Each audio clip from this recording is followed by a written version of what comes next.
بسم اللہ الرحمن الرحیم۔ السلام علیکم۔ میں امید کرتی ہوں آپ سب خیر و عافیت سے ہوں گے۔ سامعین محترم، آج کا میرا موضوع ہے پیکر وفا، دربار مصطفیٰ صلی اللہ علیہ وآلہ وسلم میں ایک ماں کی فریاد۔ تو چلیں سٹارٹ کرتے ہیں۔ چاندنی رات کا پچھلا پہر تھا۔ مدینے کی گلیوں میں ہر طرف نور برس رہا تھا۔ ساری وادی نیند کی آغوش میں تھی۔ آسمان کے دریچے کھول گئے تھے۔ فضا میں فرشتوں کے پروں کی آواز دم بدم تیز ہوتی جا رہی تھی۔ اچانک اسی دوران بہت دور سے ایک آواز گونجی۔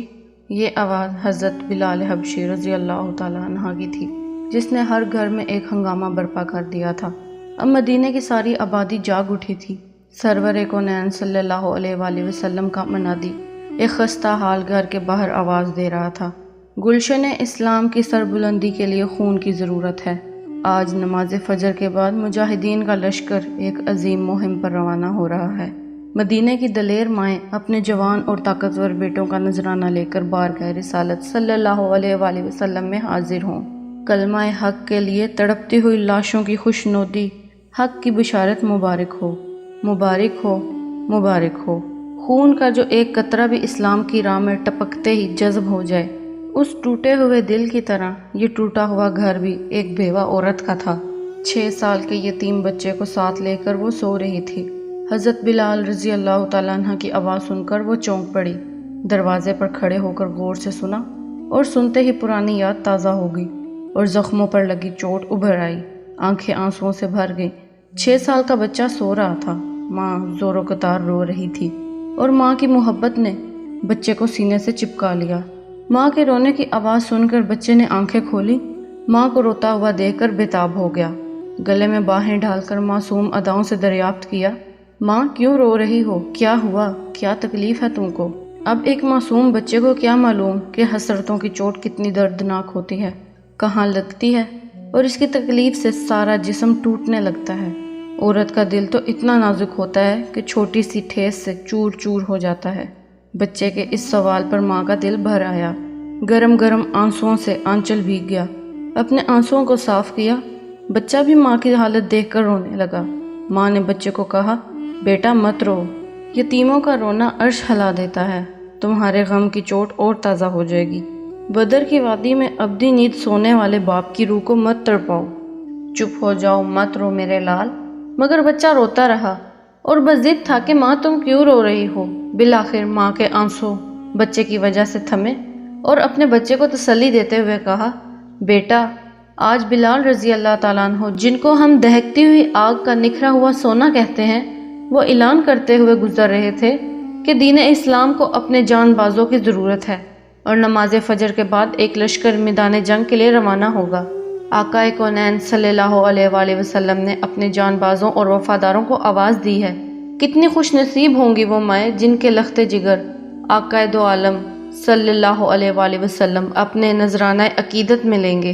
اپنے ساتھ اپنے بہادر بیٹے لائے ہیں، جن کو اسی دن کے لیے دودھ پلا کر بڑا کیا تھا کہ ایک دن ان کے خون سے دین کا چمن سیراب ہوگا۔ سبحان اللہ۔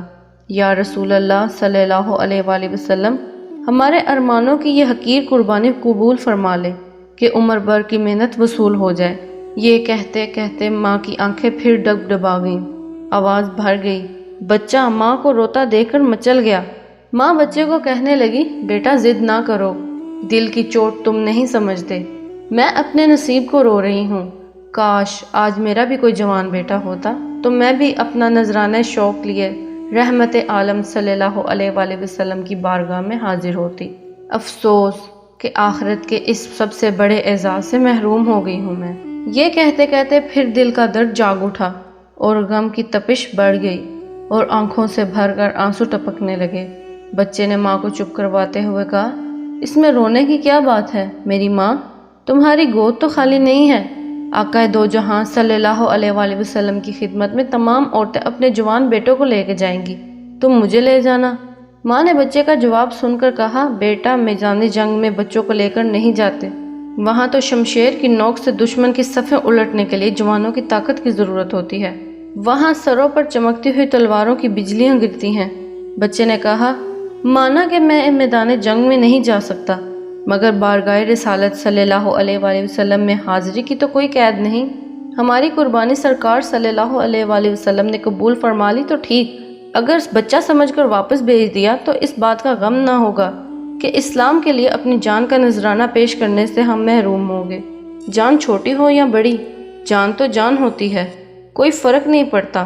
ماں نے بچے کی بہادری دیکھی اور اس کا ماتھا چومنے لگی اور کہا، یہ یتیموں پر اللہ کی خاص رحمت ہے جو اتنی سی عمر میں بہادری دکھائی ہے۔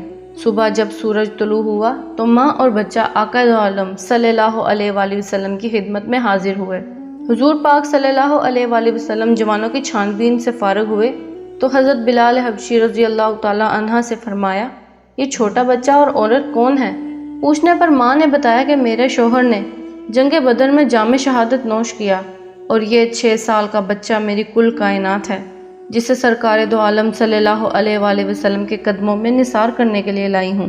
حضرت بلال رضی اللہ تعالیٰ عنہ نے بچے کو گود میں اٹھایا اور سرکار دو عالم صلی اللہ علیہ وآلہ وسلم کی خدمت میں سارا ماجرا سنا دیا۔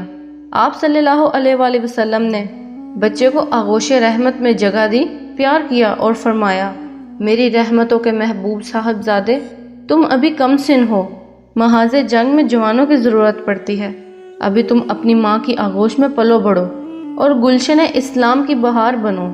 جب تمہارے بازوؤں میں طاقت ہوگی تب میدان جنگ خود تمہیں آواز دے گا۔ بچے کی بہادری اور جرت دیکھ کر حضور پاک صلی اللہ علیہ وآلہ وسلم نے حضرت بلال رضی اللہ تعالی عنہ سے جا کر اس کی ماں سے کہا، بچے کی بہادری اور جرت دیکھ کر حضور پاک صلی اللہ علیہ وآلہ وسلم نے حضرت بلال رضی اللہ تعالی عنہ سے کہا، اس کی ماں سے کہو کہ اس کی قربانی بارگاہ الہی میں قبول کر لی گئی ہے، قیامت کے دن وہ غازیان اسلام کے صفوں میں اٹھائی جائیں گی۔ آج سے وہ اللہ کی امانت سمجھ کر وہ بچے کی پرورش کرے اور خدا کے ہاں بال بال کا اجر محفوظ رہے گا۔ سبحان اللہ۔ اللہ تمام ماؤں کو ایسی ہی محبت عطا کرے۔ سامعین محترم، آپ سے اجازت چاہتی ہوں، دعاؤں میں یاد رکھیے گا۔ اللہ نگہبان۔